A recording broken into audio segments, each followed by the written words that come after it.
দাউদ Kim যে মসজিদটি নির্মাণ করেছে, অনেকে বলে যে ফেসবুকের উপার্জিত টাকা দিয়ে মনে হয় মসজিদ নির্মাণ করেছে। মিথ্যে কথা।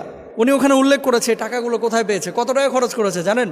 এবং টুইটারে সে লিখেছে কি, আলহামদুলিল্লাহ অবশেষে আমি এটি করতে পেরেছি, আপনাদের সহায়তায় আমি আল্লাহর ঘর বানিয়েছি। দেখেন, সৌদি আরবে সে কিন্তু হজ্জেও গিয়েছে, ওমরাও করেছে। তো কাবা যখন সে দেখেছিল, সে তার অনুভূতি প্রকাশ করেছিল যে স্পিরিচুয়ালি এই অনুভূতিটা এটা ভাষায় প্রকাশ করার মতো না।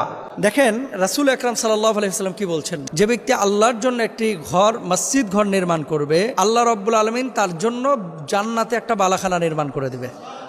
এটা কিন্তু জানাতেন বিষয়। এটা দাউদ কিম যে মসজিদটি নির্মাণ করেছে, অনেকে বলে যে ফেসবুকের উপার্জিত টাকা দিয়ে মনে হয় মসজিদ নির্মাণ করেছে। মিথ্যে কথা। উনি ওখানে উল্লেখ করেছে টাকাগুলো কোথায় পেয়েছে, কত টাকা খরচ করেছে জানেন? দাউদ কিম যে মসজিদটা নির্মাণ করেছে, কত টাকা খরচ করেছে? $1,36,500 ইউএস ডলার।